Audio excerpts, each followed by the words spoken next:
In this tutorial, I'll be learning how to make an high waist trouser, but this time around for a plus size person, someone with hip of above 44 inches. So if this looks like what you like to learn, then this video is for you. My name is Veronica Adams Eze.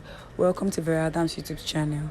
Here is the pattern paper I'll be working with, and I've gone ahead to draw a line which will serve as the starting line, and from that point I'm going to go ahead to measure 11 inches and I'll draw a line, and that line will serve as the crotch line.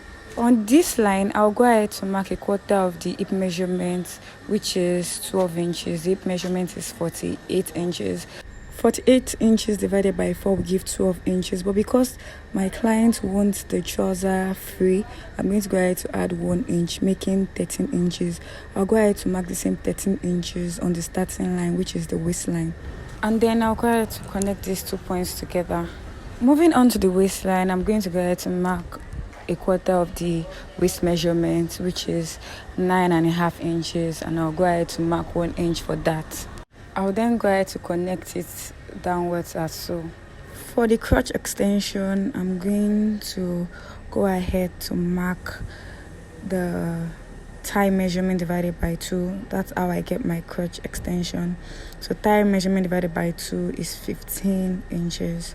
So I'll go ahead and extend it forward, and that will be the crotch extension. So from that point, I'm going to connect it inwards as so, making sure that it is not too deep. For the waist slope, I'm going to go down by 1 inch on this line, and I'm going to connect to meet the waist measurement, as you're seeing me doing here. It was at this point that I realized that I had not taken the full measurement. That's the trouser length, so I'm going ahead to do that here. And the length I'm working with is 45 inches, so I'll go ahead to mark 45 inches here. I'll also go ahead to take the knee length, which is quite important. So the knee length is 24 inches, and I'll make a mark right at 24 inches. Right at the bottom of the pattern paper, which is where we have the full length of the trouser, I'm going to go ahead to mark 11 inches. I'll maintain this 11 inches up to the knee line. So here's the knee line. I'm also going ahead to measure the 11 inches, and I'll connect it downwards. Then from the knee line, I'm going to go ahead to connect it upwards to meet the crotch extension. At this point, we can go ahead to start cutting it out. Please note that this trouser that we just drafted is not a pencil trouser. If not, we would have adjusted the width at the bottom. This means that this trouser will be slightly free from the hip region down to the hem, just like the one showing on the screen right now.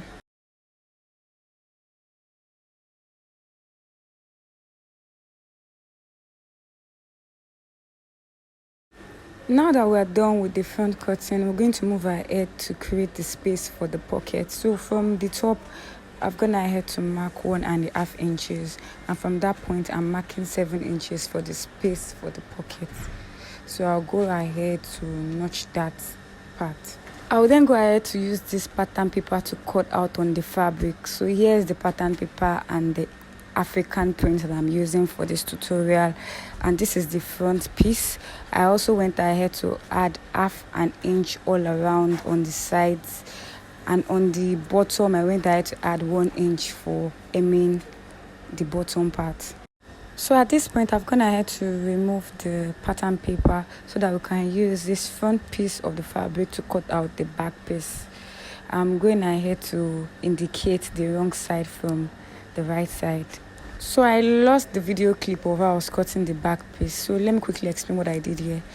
But before that, I'd like to say that my client actually gave me the wrong waist measurement. Actual waist measurement is 44 inches and not 38 inches. That means the 1 inch that we added for that would not be used for that anymore. I wouldn't be adding that to the front. I remember that I had 1/2 inch around the side. So that means I have a total of 11 inches for the front, which makes it safe. So behind the front piece at the side, I went ahead to leave 2 inches by the side, and from that side I went ahead to mark the waist measurement, and I also added 1 inch for the dart, and then connected it downward to follow the same pattern as the crotch for the front. The fabric wasn't enough, so I have a sort of shortage for the back piece, so about 5.5 inches. So that means I have to join the back piece to get the desired length.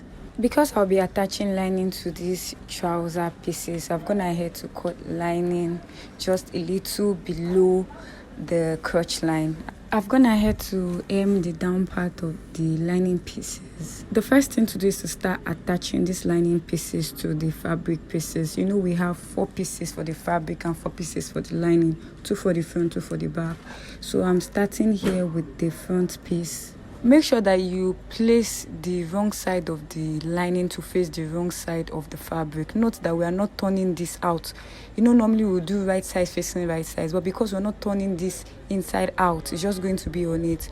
So once you've placed them together, you go around to sew it around the edges, except the bottom part which you have already hemmed. In the same way, go ahead to do the second part of the front, and you also move ahead to the back part. Here's the back part. I've gone ahead to sew that on this back piece, then I'll go ahead to sew the lining around it just as we did for the front. The reason why we cannot sew the hem of the lining to the front piece is that it will be visible on the right side of the fabric, but these other sides that we've gone ahead to sew down, we're still going to attach the other pieces of the trouser together, so that's fine. Here's one piece of the front. I'll go ahead to bring in the other piece and place both together, right side facing right side, and sew along the crotch line. Remember that I don't have a lot of allowance to work with for the front piece, so I'm going to be holding it by or joining both by 0.25 inch. Here is what it looks like after I went ahead to sew it down. You can, if you have an overlocker, you can go ahead to overlock right now. So here is what it looks like on the right side, and I'm going to go ahead to take the measurement to see if we are on the right track. So right here we have 24 inches, and that's very fine. Moving on, I'll bring in one piece of the back. So I'm taking this side and I'm taking one piece of the back to join with this piece of the front, and I'll go ahead to stitch down from this top to the bottom with 1/2 inch. So here it is after I've gone ahead to stitch it down from the top to the bottom. This side that you're seeing will represent the left side of the trouser. So because of shortage of material, I can only impute one pocket, so I want the pocket to fall on the right side. So right here, I'll bring in the pockets I'll be using for this side, and here it is. My hand fits perfectly, so it's fine. So I'm going to start stitching the pocket to the fabric 1.5 inches away from the waistline, just as you're seeing me doing right here. So now that I'm done with the front piece, I'll go ahead and do the same on the back piece, leaving the same 1.5 inches away from the waistline. I'll go ahead and attach the pocket to the back piece. Make sure that they are facing each other right side to right side. Now I can go ahead to place these pieces together. That's the front and the back piece together alongside this pocket, and I'll start taking 1/2 inch from the waistline, then I'll connect right into this pocket as you're seeing me doing here with 1/2 inch, and from that point I'll move downwards, still continuing with 1/2 inch till I get to the hem of the trouser.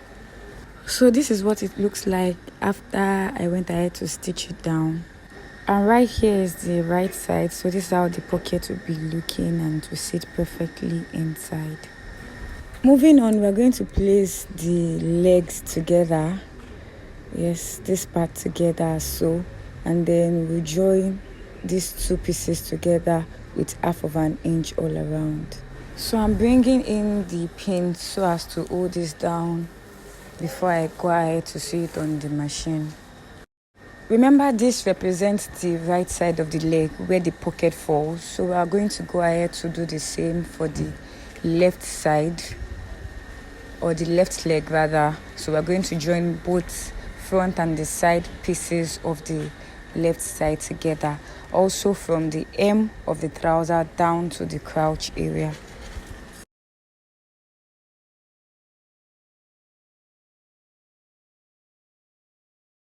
Before we move ahead to stitch this part down, we have to first join the back pieces together at the crotch area. Remember that was the first thing that we did. We joined the front pieces together at the crotch area, so we're going to do the same for the back. Just that because the zipper will be at the back, we have to first create loose stitches around that part so that we can loosen it to be able to accommodate the zipper. I also went ahead to check if we were still right on track based on the measurement, so that we do not run out or take too much at the zipper region. So the zipper will stop at 7 inches, and from there we can run our normal tight stitches till we get to the crotch area. So here is what it looks like after I've gone ahead to stitch it down with the machine. Now I can move ahead to stitch down that part that we pinned down, making sure that both align at this crotch area. This crotch area right here, I will open that part up and make sure that both pieces align. Once this is done, the next thing is to attach the band. So yeah, I've gone ahead to attach this side of the band. I'm sorry, I just didn't want this video to be very long. So the band here is 4 inches. So with the part that I folded here and then the part I already went ahead to stitch down, what I would have left is 1.5 inches, which is what I want. And I joined the band to the trouser in a way that it will face the right side of the trouser. That means I attached the right side of the band to the wrong side of the trouser. So now I can go ahead to stitch this down, but I'll first secure it down with pins. Note that the stitches will be right here on the right side. That's the essence of folding the band over in this manner. We are going to be stitching right from the right side. So I'll take this down to the sewing machine and sew it down, come back to show us what it looks like. So here is what it looks like after I went ahead to stitch it down. It's so not visible because I'm using a matching thread. The next thing to do now is to insert a zipper at the back, and I'm attaching this zipper in such a way that the seam is not visible on the right side. So what I'm doing is I'm putting right side of the zipper facing the right side of the fabric, and I'm following the line for the stitch that we made for the back, and I'll go ahead to stitch this down, and then I'll flip this over so that I can sew the second part of this zipper to the other side of the back. Thank you for watching this far. If you found this video useful, give it a thumbs up by clicking on the like button, and if this is your first time here, kindly subscribe to this YouTube channel. And if you have any question, feel free to drop it in the comment section. I'll be there to respond to you. So now that we have the zipper in place, we've come to the end of this tutorial. I'll go ahead to check if the measurement is right.